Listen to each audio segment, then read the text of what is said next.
C'est parce que je parlais de dessin que je reviens. Parce que je suis avec la population tout le temps. Et j'écoute ce que les gens se disent, même dans des débits de boissons, sur la route.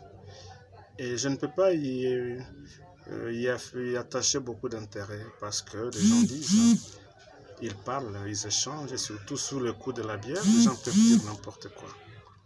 Mais ce n'est pas aussi bon de négliger tout ce qui se dit. Il faudra peut-être les analyser, analyser les paroles, les propos des uns et des autres, et essayer de prendre ce qui peut être pris. Faisons cette vidéo. Certaines bouches, peut-être ivres ou pas, mais des Congolais quand même, et j'ai du respect envers la population congolaise, tous citoyens congolais, il y a certaines bouches sur la route qui disent qu'il y a un jeu, il y a eu un coup.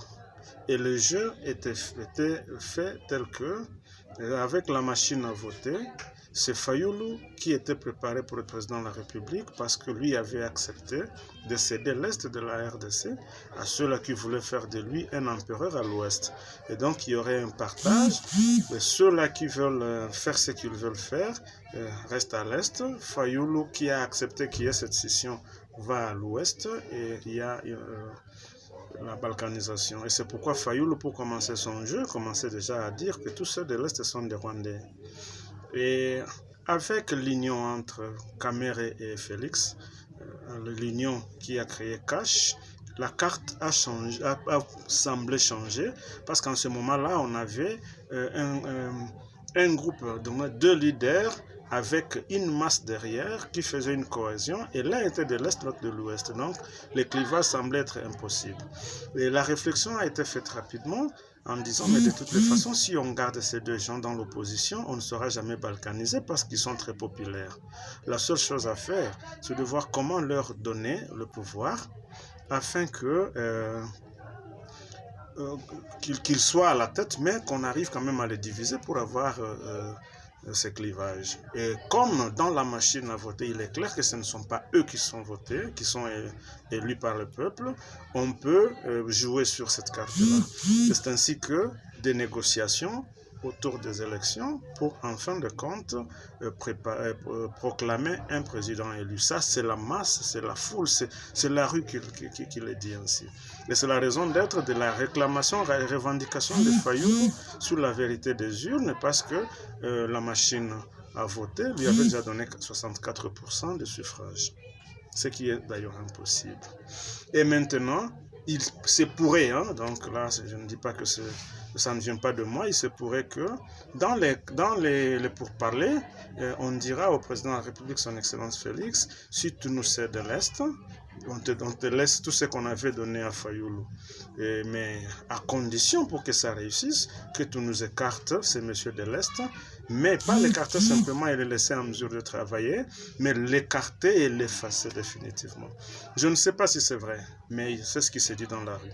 Et c'est ainsi qu'on a monté de toutes pièces, et dans la précipitation, la question, on aurait, parce que je ne confirme pas, on aurait monté dans la précipitation un dossier vide pour mettre Kamere aux arrêts, non simplement le mettre aux arrêts, mais il faut voir comment l'éliminer aussi physiquement. Et dans l'entretemps, préparer déjà cette scission. Est-ce que c'est le jeu qui continue? Est-ce que c'est le dessin en question? Je ne sais pas.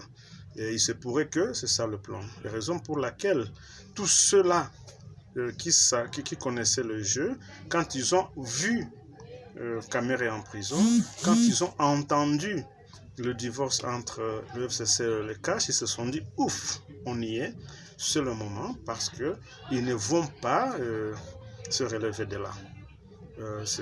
Comme ça, celui-là du FCC, il va à l'Est, celui du Cash reste à l'Ouest, et bientôt ça sera la scission. Quelques coups de feu, quelques rebelles, et ils prennent tout, il n'y aura pas de résistance parce que l'Ouest ne viendra pas se battre, connaissant ce qui se passe. L'Est sera dominé parce qu'il n'y a pas d'armée. Et donc on peut, si ce que les gens disent, c'est qu'il faut qu'on s'attende à une guerre imminente. Donc bientôt, des balles vont siffler, des vies humaines vont être ôtées, qui seront ajoutées aux 10 millions de personnes déjà massacrées en RDC juste parce qu'on veut balkaniser, parce qu'on veut diviser le pays.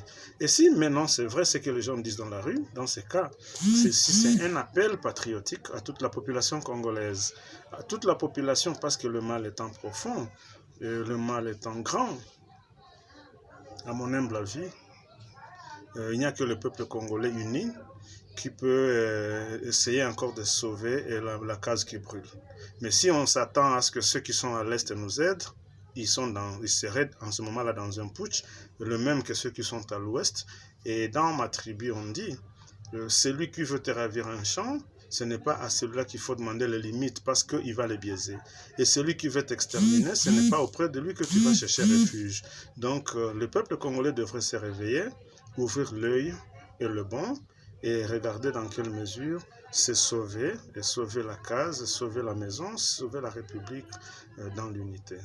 Et ça, c'est ce qui se dit au niveau de la rue. Ça ne vient pas de moi. Et je ramasse à gauche, à droite. En tant qu'élu du peuple, j'entends ce que les gens disent et je me fais le devoir de partager les rumeurs du peuple ici, afin que celui qui a une autre vérité, qui a une contre-vérité, qui a ce qu'on peut dire à la population, qu'il puisse nous le dire, qu'il vienne nous expliquer quelle serait la bonne information. Parce que jusque-là, nous ne savons pas que dire à la population, étant donné que nous n'avons pas de bonnes informations.